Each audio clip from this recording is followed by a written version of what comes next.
Good morning, everyone. I will present the farm-level risk factors for bovine mastitis in Dutch automatically milking herds. And before my presentation, I would like to briefly introduce myself and the Chinese dairy industry.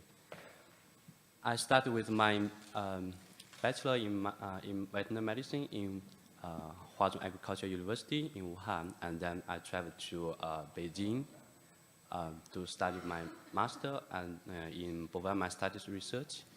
During my master's study, I visited several large dairy farms in China, and in those big farms, I found that the big farms are more in need of vets with expertise in the on the farm level knowledge instead of only focusing on the individual cow level. And then I continue with my PhD in lateness under the supervision of Professor Teo Lam. And this is a brief overview of the Chinese dairy industry. This line gives the total number of cows per year. And this line gives the national average of the milk yield per cow per lactation. We saw quite a lot increase during last year. And this graph gives the percentage of different farm size in each year. We see that the farm size is consistently increasing in China now. And this map gives the distribution of the number of cows in each province in China. We see that almost 80% of the cows are distributed in the North China. And this is just an overview, bird view of one of the big dairy farms in China. So back to my presentation. As mentioned in the early keynote lecture, Peter mentioned that the mastitis is quite important disease on the dairy farms because of the milk safety issue and cow welfare issues, and also related to the economics. And during last 3 decades, quite a lot of research has been done on conventional milking farms about the risk factors for mastitis, but there are quite a few studies have been performed on the automatic milking farms. So that's the background for our study. And this table gives a brief comparison of the risk factors on conventional milking farms and the automatic milking farms. So the aim of this study is to fill in these blanks. We did quite an extensive questionnaire data collection on 135 farms, and we used these 4 dependent variables. These 3 variables are calculated from the monthly DHR data. So this is the herd average of herd average HCC, and this is the variation of herd HCC.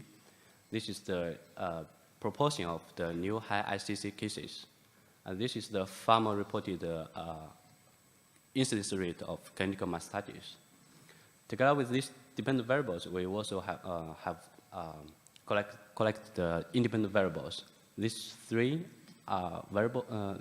topics contains a bunch of variables that was scored by the students on farm about how the AMS is functioning and the hygiene of the AMS and the cow. We also collected quite a lot of questions, including the very basic information to very specific questions in each topic. And first, we used the very classical risk factor methods. So we found that the farm size is related to a stable herd HCC and more new high HCC cases. And the hygiene of the cow is related to the herd HCC and the new new high SCC cases. And participating in animal health programs is beneficial for other health. And interesting, we've also found that the farmer's attitude is also associated with the other health status. So basically, it's beneficial to participate in animal health programs for bovine mastitis management. And we also found that nutrition is also associated with mastitis on dairy farms. In addition to the regression analysis, we also used the nonlinear principal component analysis because of the high dimensionality of the dataset. And we found that 3 principal components were constructed from the risk factor variables. The first principal component is related to the large farms with poor cow hygiene and AMS hygiene. And the second principal component is related to smaller farms with poor cow hygiene. And we regressed those 4 dependent variables to the 3 principal components. And we found that the first principal component is related to the herd SCC, which means that large dairy farms with poor cow hygiene and AMS hygiene has higher herd SCC. And the principal component, second principal component is related to positively associated with the variation of the herd SCC. So that means the smaller farms has more high variation in the herd SCC. And in this variable, we found that regardless of the herd size, cow hygiene and the AMS hygiene is positively associated with the new high SCC cases. So this is quite agree to the previous keynote lecture. Peter stressed the hygiene on the farm is quite important for mastitis. And we've also found that the second principal component is electively associated with the incidence rate of clinical mastitis. So, came to the discussing. We found that large dairy farms are associated with normally associated with the poor hygiene, poor other health status, and hygiene of cow and the AMS are quite important in mastitis management on the automatically milking herds. This is one of the test farms that we collect our data. We can see that the hygiene of the cow and the cleanliness of the floor, and also the hygiene of the robot is quite good. And positive attitude to the other health of the farmer is also beneficial for the other health management.